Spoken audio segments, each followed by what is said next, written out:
Hello සුබ දවසක් ළමයිනේ. ඉතින් කොහොමද?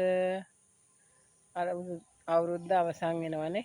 ඉතින් මම පොඩි පැකේජ් එකක් ඔයාලට ගෙනාවා. ඉතින් බලන්නලාකෝ මේක බ්ලැක් පැලයක්.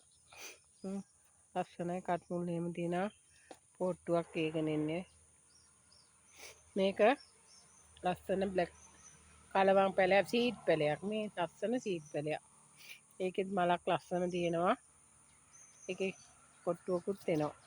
ලස්සන වැලයක් කට් කරගන්න පුළුවන්. මේක ලිවියන් පැලයක්. මේක වටිනා එකක්. ඉතින් ලිවියන් පැලයක්. මල් දෙකක් තියෙනවා. දලුතේ මලක් දැල්ලක් දාගෙන එනවා. මලකුත් එනවා. මේ පොට්ටුවක් නම් ලිවියන්. මේක ගණන් ඉතින් මේව දන්නවනේ ඔයාලා. මේ ලිවියන් පැලයක්. මේක සිසෝ පැලයක්. කට් මුල් දාලා සිසෝ පැලයක්. අලුතෙන් දැල්ලකුත් දානවා. මලකුත් තියෙනවා. සිසෝ පැලයක්. මෙතන පැල 4ක් තියෙනවා.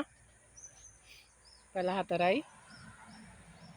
තව මම පොඩි පැලයකුත් දෙනවා. මේකත් නේ චූටි. ඒකෙත් දලු ඔය පිකිලි දාගෙන එනවා. ඔය පැලෙත් දෙනවා. මේ පැල ටිකට මම 4000යි ඉල්ලන්නේ. ඔයාලට වටිනවා සිසෝ පැල. ඉතින් මේවා ගණන් ටිකක් දෙවියන් පැලෙත් ගණන් ඔය. ඉතින් මේවා සාධාරණ වැටලා තියෙන ගණන්. ඉතින් ඔයාලා මට මේ කමෙන්ට් එකක් දාලා මේක ගන්න මේ නම්බරේ දාන්නම්. මට එක නම්බරේ මේ කෝල් එකක් දෙන්න. හරි බුසන්නයි.